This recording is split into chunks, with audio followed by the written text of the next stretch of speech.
A relief pitcher named Monty plays for the Hackensack Bulls, a team in the minor league.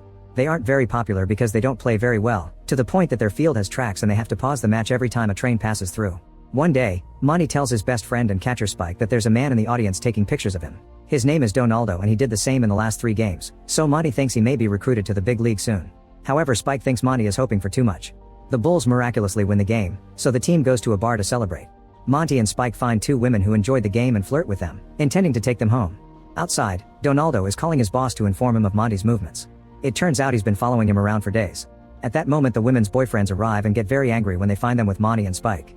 An argument ensues and part of the crowd leaves, sensing that things will escalate. A woman even calls the police in advance. As predicted, the boyfriends and the baseball players get in a fight, throwing punches left and right. Some people enjoy the action and others even get involved. Fighters are thrown on tables and chairs are used as weapons. The next morning, Monty and Spike are still in jail for the fight. Their coach Charlie comes to inform them that the team's administration won't pay for their bail. The duo is worried about missing the last game of the season, but Charlie explains the higher-ups don't care about them anymore. They plan to hire younger players to renew the team. Charlie points out that Monty got to play for 15 years and that's more than the average person gets, so he should be grateful. A few hours later, the duo is taken to the courtroom, where they're charged with multiple things, like assault and destruction of property. The guys swear they're innocent and even argue with the judge, who gets annoyed and sets the bail at $3,000. Since they don't have money, they're about to be sent back to their cell, but the moment is interrupted by Donaldo. He explains he represents an anonymous party that will pay for the bail and fines as long as the duo pleads guilty. Still thinking that Donaldo is a scout, Monty happily takes the deal. Afterward, Donaldo takes the guys to New York. Spike freaks out when they enter a corporate building and thinks Donaldo is an undercover cop trying to trick them with the scout story.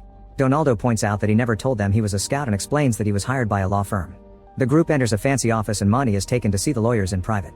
They represent Monty's great-uncle Rupert, who had a big argument with the family in the 30s. He disappeared after that fight and nobody ever heard of him again. It turns out that Rupert became one of the richest men in the country and since he died last month, Monty is now the sole living heir. However, the will has some special conditions. The lawyers then play a recording that Rupert left for his heir. Monty is shocked to see that his uncle is white, but Rupert predicted this and explains that his father had 2 wives, one white, one black. He's very disappointed in Monty for being a failure, and shares the story of how his own dad punished him as a kid. That's why he'll punish Monty the same way, by making him hate spending money. If Monty wants to get his uncle's huge fortune, he must complete a challenge. He has 30 days to spend $30 million, but there are some rules. After the 30 days are over, he mustn't own any assets except for the clothes on his back, and he isn't allowed to destroy anything he buys just to get rid of it. He can hire anybody he wants, but he must get value for their services. Only 5% can be given to charity and only 5% can be gambled away. None of the money can be given away, which includes buying presents. Lastly, he can't tell anybody about the challenge, because that's instant disqualification. If Monty thinks he can't do it, he can take $1 million now and leave. The lawyers already have the $1 million ready in a suitcase and point out that Monty doesn't know how to handle money, so they advise him not to accept the challenge. He wonders what will happen to his uncle's fortune if he doesn't get it and learns that it'll be handled by the law firm. Monty hesitates, but in the end he chooses to try to win the fortune. He must be back in 30 days at midnight with nothing on his name except the clothes on his back, and an employee named Angela will keep track of his expenses to make sure he isn't cheating or lying. On his way out, Monty only tells Spike he's inherited $30 million and hires Donaldo as his personal photographer. They go to the bank so Monty can see that the money is real and immediately takes $3 million out in cash. The bank manager offers some services that would allow him to earn interest, but Monty asks for an account with no interest at all. This upsets Angela, who doesn't know the truth. Then Monty asks the security guard how much he earns and offers a much bigger salary for him to become his personal bodyguard. In fact, he ends up hiring the entire security team to follow him around, since he'll be carrying lots of money. Spike is upset that his friend is spending all this so carelessly, but Monty assures him he has a plan. Next, Monty calls Charlie and tells him he's going to rent the team, promising to get new uniforms, a better bus, and better salaries. Charlie doesn't believe him and hangs up. Then Monty stops a random cab and hires the driver to be his personal chauffeur for the month. Angela points out that he could hire a whole fleet of limousines for that money, so Monty tells the driver to do that. A crowd is already gathering around Monty and his group, so he invites them all to lunch. They go to a very fancy restaurant and buy the most expensive wine. They also make the musicians play more upbeat songs instead of classical music. During the meal, Monty keeps flirting with Angela, who reveals she has a fiancé. He's a lawyer involved in lots of charity work and social causes, so he doesn't often have time for Angela. When Monty asks to meet him and promises to pay for his time, Angela tells him he can't buy everything. The news of an eccentric millionaire wandering the city quickly spread, so when Monty goes to a hotel, reporters are waiting. He tells them he plans to hire lots of people and announces that Spike is the vice president of his new corporation. Inside the hotel, the manager tells him that the top 2 floors are already reserved, but he quickly changes his mind when Montgomery offers to pay 10 times his current price. The group takes over the fancy rooms and Monty and Spike rent some nice suits. In the evening, Angela's fiancé Warren comes to pick her up, so Monty uses the chance to donate money to one of his charities. Warren is very impressed by the art and furniture in the room, expressing vast knowledge on the subject. Monty is impressed and wants to hire Warren to be his decorator, offering a very nice salary. Warren immediately accepts and disappoints Angela, who can't believe her fiancé can be bought so easily. The next morning Warren asks his bosses at the law firm to let him take just 1 month off. The lawyers agree in exchange for Warren becoming their spy so they can monitor how Monty is handling the money. Warren isn't allowed to share this with Angela. Meanwhile, Monty has filled his office with hundreds of people hired to do all sorts of tasks, including an impersonator. Warren has called his ex-wife Marilyn since she's the professional decorator who taught him everything. This angers Angela. Monty tries to get her attention by poking an inappropriate spot, and when Warren tries to warn her, he ends up slipping and falling on all the paint buckets.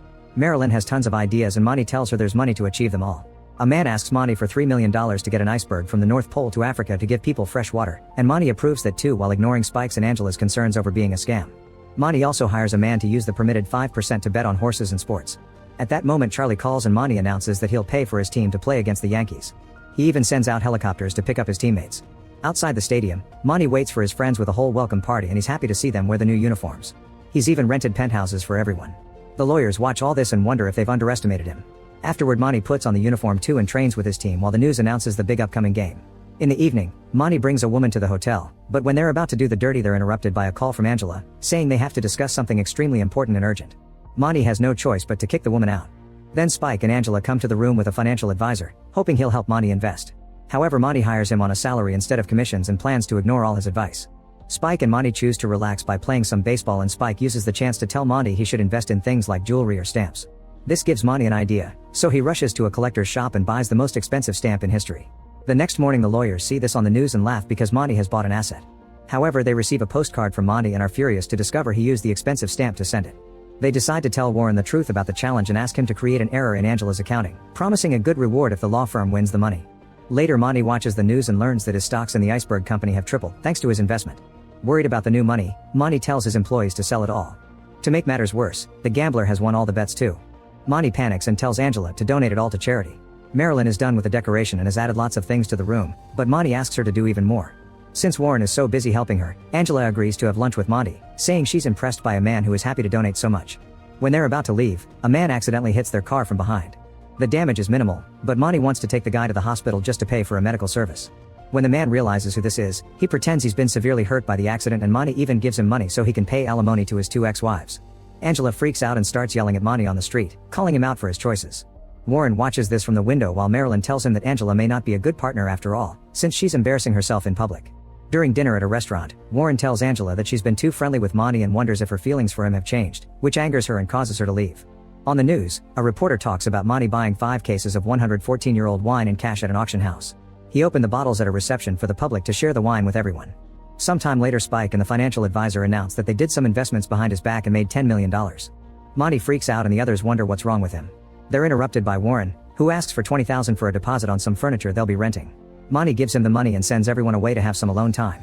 When Monty turns on the TV, he learns that the candidates for the next mayor's elections have been spending scandalous amounts of money on their campaigns. Monty decides to also become a candidate to spend all the money on his own campaign. Angela thinks he must feel guilty about having so much money and is finally using it to help society. During a conference, Monty tells the reporters that people shouldn't vote for any of the candidates, not even himself. Later he appears on TV, saying that all candidates are bad people and only idiots would vote for them. He broadcasts his ads in all the states in case any New Yorkers are on vacation.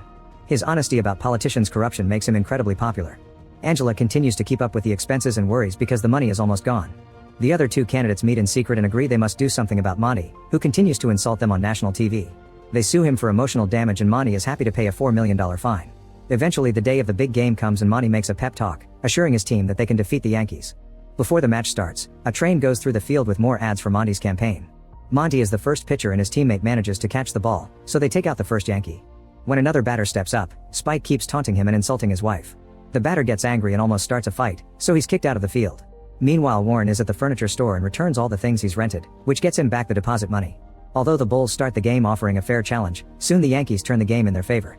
After a big home run, Charlie has no choice but to change pitchers.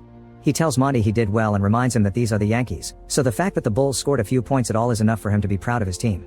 Monty is still sad so he goes to the changing room to sulk.